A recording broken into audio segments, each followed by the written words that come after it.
హరి ఓం. భగవద్గీత సత్సంగానికి మిత్రులందరికీ పునఃస్వాగతం. 7వ అధ్యాయం విజ్ఞాన యోగం 26వ శ్లోకం దగ్గరికి వచ్చాం. ఈ శ్లోకంలో మనం ముఖ్యంగా తెలుసుకోవాల్సిన విషయం మన గురించి. మనం జీవి జీవం అని రెండు రకాలుగా ఉన్నాం. దాన్నే ప్రాణి ప్రాణం అంటాం. ఇందులో ఈ ప్రాణం అనేది స్వయం పరం ఆత్మ, ఆయన నిత్య జీవనుడు. జీవం అనేది సనాతనం, దానికి పుట్టుక కానీ మరణం కానీ లేదు. అది నిత్యం ఉంటుంది, సర్వత్రా వ్యాపించి ఉంటుంది. ఆ జీవాన్ని ఎంజాయ్ చేస్తూ ఈ జీవి ఇందులో సైన్ ఇన్ అయి ఉంది.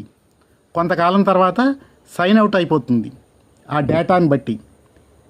అయితే సైన్ అవుట్ అయిన తర్వాత ఎక్కడికి వెళ్తుంది అంటే, ఉత్తమ లోకాలు పొందాల్సి ఉంటే ఏ అగ్నిమయ శరీరంలోనో సూర్యలోకంలోనో డిస్ప్లే అవుతుంది. ఒకవేళ అధోగతిని పొందితే కనుక ఏ గుడ్డు పెంకును పగలగొట్టుకుని బయటకు రావచ్చు.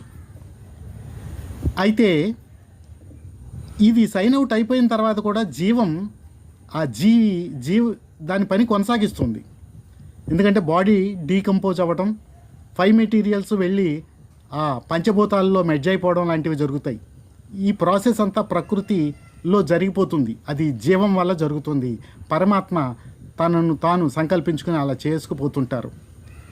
ఈ శ్లోకంలో ఏం చెప్పారు అంటే, ఈ డేటాలకు సంబంధించిన పాస్ట్ కానీ ప్రజెంట్ కానీ ఫ్యూచర్ కానీ నాకు తెలుసు, కానీ ఎవరికి కూడా ఈ విషయం తెలియటం లేదు. ఈ జీవంలో ఉంటాం, ఈ జీవి ఎంజాయ్ చేస్తుంటాడు, కానీ ఆ జీవం సంగతి మనకి తెలియదు.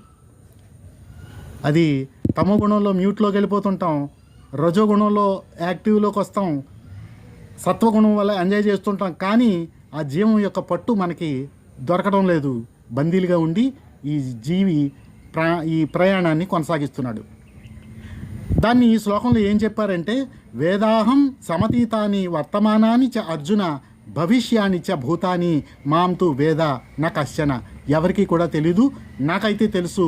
వీరందరి యొక్క ఈ పుట్టుపూర్వతరాల మొత్తం విషయం అంతా కూడా డేటా తెలుసు అని. సో జీవం పరమాత్మ నిత్య జీవనుడు, జీవమై ఉన్నాడు, సనాతనుడు. కృష్ణం వందే జగద్గురుం. వచ్చే వీడియోలో వచ్చే శ్లోకం సత్సంగం జరుపుకుని సతసత్ విచారణ చేద్దాం. అంతవరకు జై శ్రీరామ్, జై శ్రీకృష్ణ.